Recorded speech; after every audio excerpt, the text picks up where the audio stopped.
Hello दोस्तों, कल weekly expiry है और हम लोग इस वीडियो में जानेंगे कि कल एक्सपायरी कहाँ हो सकती है, कहाँ पे होने के ज़्यादा चांस हैं। पहले चार्ट से जानेंगे और फिर ऑप्शन चेन से जानेंगे कि कहाँ तक रेजिस्टेंस और सपोर्ट काम कर रहे हैं। तो चलिए शुरू करते हैं। निफ्टी 50 का चार्ट खोल लेते हैं। निफ्टी 50 के चार्ट में ये जो पहले हम लोगों ने रेक्टेंगुलर बॉक्स बनाया था, इसमें लोगो जो बनाया है इसने 18 जून को 450, इसका लोअर बैंड ये है, हाइयर बैंड 15,900 का है। तो इसी में ही अभी तक मार्केट चल रही है। मार्केट ऊपर कंसोलिडेट कर रही है, लेकिन मार्केट अभी भी बुलिश फेज में है, क्योंकि आप देख लीजिए ये पूरा अभी इसी फेज में चल रही है मार्केट। तो मार्केट अभी ब्रेकआउट नहीं दी है नीचे जाने का, हालांकि 3 दिन लगातार मार्केट गिरी है। तो मोस्ट प्रोबेबल चांस है कि कल मार्केट बियरिश रहे, लेकिन लास्ट में मूव आ सकता है बुलिश का, या पहले बुलिश रहेगी फिर बियरिश का मूव आ सकता है।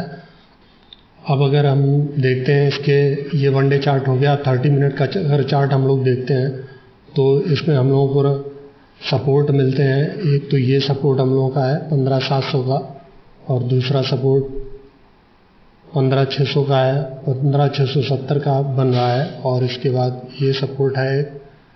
और बाकी अगर ऊपर रेजिस्टेंस की बात करते हैं तो हमारे रेजिस्टेंस 15,830 और फिर 15,900 है।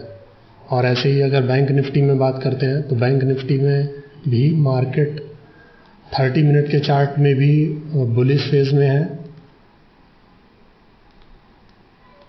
30 मिनट के चार्ट में बुलिश फेज में है, लेकिन ये यहाँ पे इस तरीके से दे रहा है बुलिश फेज, लेकिन यहाँ पे अभी इसने काफ़ी लास्ट में ये गिरावट चल रही है।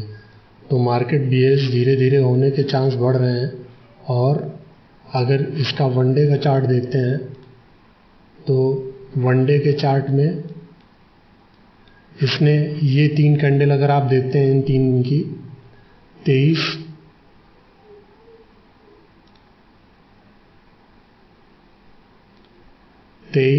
और ये 25 जून, 28 जून और 29 जून, इसमें इवनिंग स्टार पैटर्न बना रहा है कैंडल का, जो बियरिश का इंडिकेशन है। इसलिए यहाँ पे ये मार्केट गिरी हुई है, और अब हो सकता और थोड़ी सी गिरे, लेकिन इसके सपोर्ट इसमें ये सपोर्ट यहाँ पे ले सकती है 34,500 के आसपास ले सकती है। तो अगर 34,500 से रिकवर करके वापस जाती है तो मार्केट बुलिश रहेगी। अदरवाइज और नीचे आती है तो फिर मार्केट ये अगला सपोर्ट 33,900 को टेस्ट करेगी। और ऊपर में अगर हम देखते हैं तो ऊपर में सपोर्ट हमारे पास 35,200 और 35,580 है। ये सपोर्ट हम लोगों के है, और मार्केट कल इनके बीच में ही रहेगी। और इंडिया विक्स हर दिन नया लो बना रहा है। कल भी इसने नया लो बनाया था, आज भी नया लो बनाया है।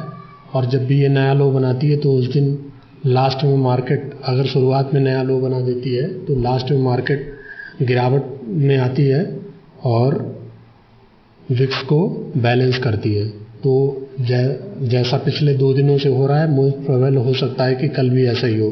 अगर नया लो सुबह बनाती है तो फिर लास्ट में इंडिया विक्स रिकवर करे और मार्केट में थोड़ी गिरावट आए, बैलेंस इंडिया विक्स को बैलेंस करने के लिए।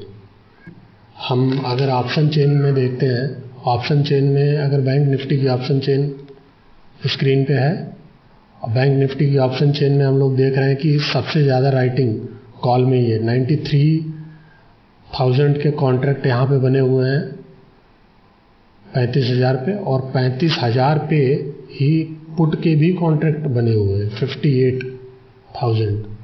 तो मोस्ट प्रोबेबल चांस है कि मार्केट एक बार 35,000 टेस्ट करने जाए और फिर उसके बाद में मार्केट नीचे जाए। तो मार्केट एक बार ऊपर आ सकती है 35,000 और फिर वापस नीचे जा सकती है। और इसी तरीके से अगर ओवरऑल कॉन्ट्रैक्ट की बात करें तो ओवरऑल कॉन्ट्रैक्ट कॉल साइड ज़्यादा है और पुट साइड काफ़ी कम है, लगभग हाफ का डिफरेंस है। पुट में 4 लाख समथिंग है और यहाँ पे 8 लाख है, लगभग पीसीआर की अगर बात करें तो 0.5 के आसपास बैठेगा, 0.5 to 0.6 के आसपास।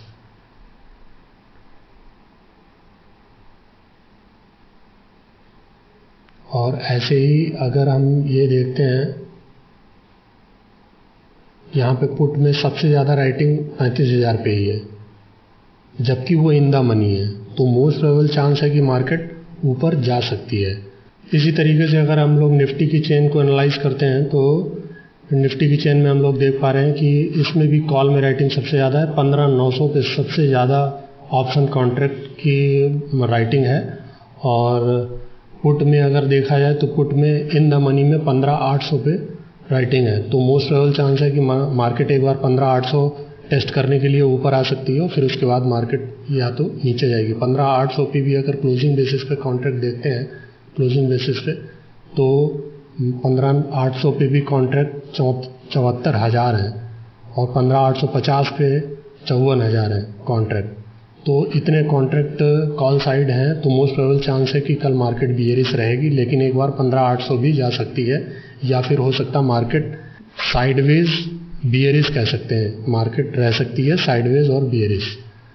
और मार्केट 600 के नीचे नहीं क्लोज देनी चाहिए, साइडवेज बियरिश रहेगी फिर भी, क्योंकि मार्केट ओवरऑल बुलिश फेज में है इसलिए। और इसमें भी अगर पीसीआर की बात करते हैं तो इसमें 4 लाख के कॉन्ट्रैक्ट पुट में हैं और 7 लाख के कॉन्ट्रैक्ट 6.5 लाख के कॉन्ट्रैक्ट इसमें हैं, तो लगभग इसमें पीसीआर देखते हैं हम लोग तो 0.6 के आसपास पीसीआर इसका बैठेगा। तो अब इसके साथ हम लोग अगर बात करते हैं एफआईआई डीआईआई के डाटा के बारे में, तो एफआईआई डीआईआई ने 29 जून में लास्ट डे में, अगर 29 जून की बात करें कल की, तो कल इसने एफआईआई डीआईआई दोनों ने ही बाइंग की थी कैश मार्केट में।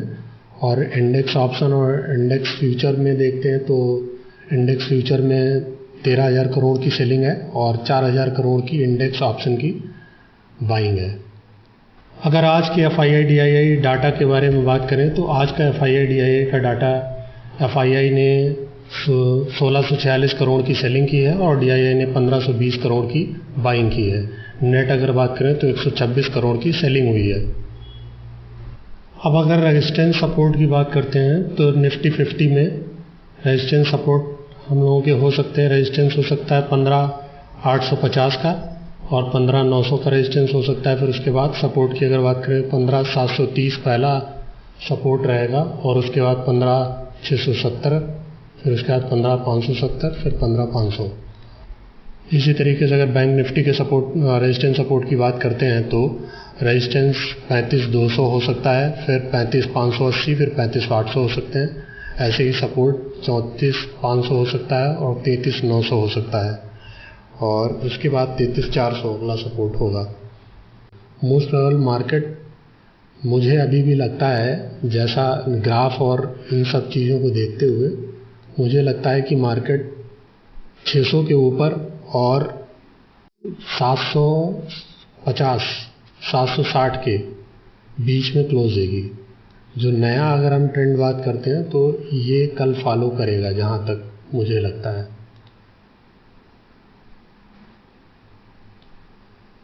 इस बात में चलेगा 670 से 760 या 770 कह सकते हैं। 670 से 770 के बीच में ही कहीं पे क्लोजिंग देनी चाहिए। डिपेंड करता है कि कल राइटिंग कहाँ पे बढ़ती है। सुबह खुलते ही मार्केट कैसी खुलेगी, वो ओवरनाइट में यूएस की मार्केट में अगर कुछ नहीं होता है, नॉर्मल सारी चीज़ें रहती हैं, अगर नॉर्मली खुलती है जहाँ पे बंद हुई है 730 पे, तो मोस्ट प्रोबेबल चांस है कि इसके बीच में ही मार्केट कल रहेगी और बंद होगी, क्योंकि लो विक्स में मैक्सिमम टाइम मार्केट यही रहता है। एक्सपायरी में मार्केट में वोलेटिलिटी काफ़ी रहेगी, लेकिन मार्केट जो है क्लोज वहीं पे करेगी जहाँ पे ओपन हुई थी। लगभग चांस यही रहेंगे, 100 पॉइंट का डिफरेंस हो सकता है बस। अब अगर इसमें ऑप्शन स्ट्रेटजी की अगर हम लोग बात करते हैं तो ऑप्शन स्ट्रेटजी के लिए ये हो सकता है कि कल थीटा डीके का तो फ़ायदा उठाने के लिए आप सेलिंग तो कर सकते हैं, लेकिन अगर सेलिंग आप कर रहे हैं तो कॉल साइड सेलिंग करना ज़्यादा बेटर है। जब भी मार्केट ऊपर भागती है, तो जब भी मार्केट ऊपर जाती है आप कॉल सेलिंग कर सकते हैं क्योंकि विक्स गिरेगा और विक्स बहुत ज़्यादा गिर नहीं सकता। 12 नया लो अगर बनाता है तो वहाँ से कॉल की सेलिंग करते रह सकते हैं। लेकिन पुट में सेलिंग कवरिंग के साथ या फिर पुट में स्टॉप लॉस के साथ ही ट्रेड करें, क्योंकि अगर मार्केट में गिरावट आती है तो फिर लो विक्स है तो उसमें प्रीमियम बहुत तेज़ राइज करेगा और नुकसान होने के चांस ज़्यादा हैं। इसलिए अगर आप बायर हैं तो मार्केट ऊपर आने पे पुट की बाइंग कर सकते हैं, और मार्केट ऊपर आने पे या तो कॉल की सेलिंग करें। लेकिन अगर बायर हैं तो बाइंग तभी करें जब इंडिया विक्स आपका नया लो बनाया हो और नीचे लो के टाइम पे जब भी वो कैंडल वाइज कोई बुलिश पैटर्न टाइप का बनाए, जैसे बुलिश इंगल्फिंग या मॉर्निंग स्टार या कुछ समथिंग ऐसा अगर पैटर्न बनाता है जिससे आपको जस्टिफाई हो रहा है, या आरएसआई आपका ओवरसोल्ड से बाइंग की जून की तरफ जा रहा है, तो उस समय आप बाइंग की पोजीशन बना सकते हैं। अदरवाइज के केस में नहीं, क्योंकि मे भी हो सकता है कि आप पुट की बाइंग करेंगे लेकिन मार्केट वहीं के वहीं क्लोज भी हो सकती है और आपका जीरो हो जाएगा सारा का सारा प्रीमियम। जैसे आप देख ही रहे हैं, इवन इन द मनी में भी प्रीमियम जो कॉन्ट्रैक्ट हैं 58,000 है, में भी हो सकता है कि मार्केट 35,000 पे ही क्लोज करा दें, क्योंकि मैक्सिमम अगर दोनों कॉन्ट्रैक्टों की अगर बात करें तो मैक्सिमम टाइम ये भी होता है कि दोनों कॉन्ट्रैक्टों के कॉन्ट्रैक्ट अगर जोड़ दिए जाएँ, इन सारे के कॉन्ट्रैक्ट सारे स्ट्राइक प्राइस के कॉन्ट्रैक्ट अगर जोड़ दिए जाएँ, कॉल के भी और पुट के भी, तो 35,000 पे सबसे ज़्यादा आएंगे, 93 प्लस 58, बाकी सब पे तो नहीं आएंगे। तो मोस्ट प्रोबेबल चांस ये माना जाता है कि मार्केट यहीं पे क्लोज होती है एक्सपायरी में। तो इसलिए थोड़ा अलर्ट रहें। अगर बायर हैं तो पुट की बाइंग करें, वो भी विक्स और मार्केट बढ़ने पे, जब एकदम रेजिस्टेंस पे पहुंच जाती है तब अगर बायर हैं तो। अदरवाइज आप सेलर हैं तो कॉल ही सेल करें जब भी मार्केट ऊपर बढ़ती है। इसी के साथ वीडियो को समाप्त करते हैं और मिलते हैं अगले वीडियो में नई वीकली ऑप्शन स्ट्रेटजी के साथ। Thank you.